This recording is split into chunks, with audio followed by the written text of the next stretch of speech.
Kuwait, they live like kings. The poorest person in Kuwait, they live like kings. And yet they're not paying. We make it possible for them to sell their oil. Why aren't they paying us 25% of what they're making? It's a joke.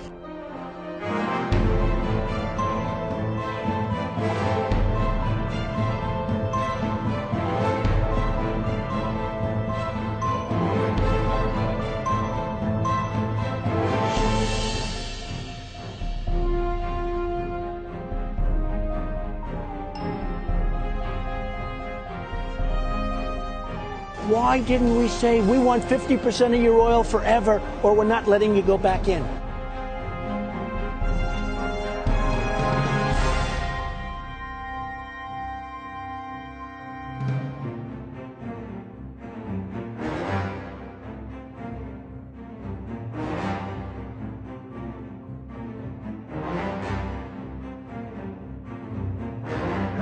Le Dey d'Alger prend même en otage 2 équipages de navires.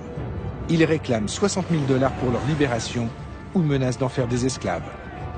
Rapporté au budget actuel des États-Unis, cette somme représenterait aujourd'hui plus de 60 milliards de dollars.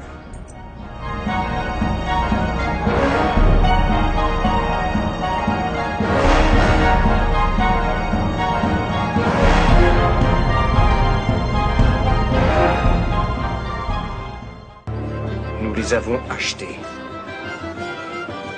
L'Amérique a conclu avec Alger un traité de paix. Un tribut de plusieurs millions de dollars qu'on leur verse, chaque année. Une somme de l'ordre de 20% des recettes de l'État. Il y a longtemps qu'on aurait dû investir cet argent dans des forces de frappe militaires puissantes. C'est bien vrai, ça. 20%, rendez-vous compte. On aurait pu régner sur les océans. De nos jours, il paraîtrait invraisemblable que les États-Unis se laissent dicter ainsi leur conduite. Mais même pour la jeune République, l'humiliation est cuisante.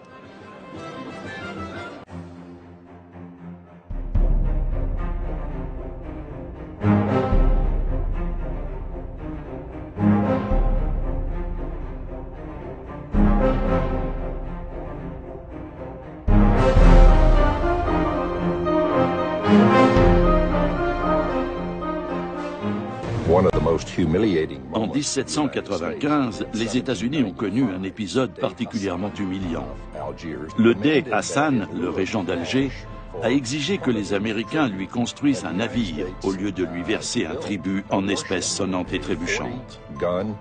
Il devait livrer à Alger une frégate d'une 40aine de canons doublés de cuivre. Le président George Washington a écrit qu'il en avait été extrêmement mortifié. Mais les États-Unis étaient faibles à cette époque, et le président a jugé que son pays n'avait pas d'autre choix que de s'exécuter. Il savait pourtant bien qu'avec ce navire de guerre, les Algériens captureraient de nouveaux vaisseaux marchands américains et européens. Les Américains sont piqués au vif par tant d'impertinence et décident de construire des navires encore plus rapides, conçus pour durer. En somme, meilleurs que ceux des corsaires. Les États-Unis veulent ainsi mettre fin aux conditions humiliantes du traité de paix et d'amitié qui les lie à Alger.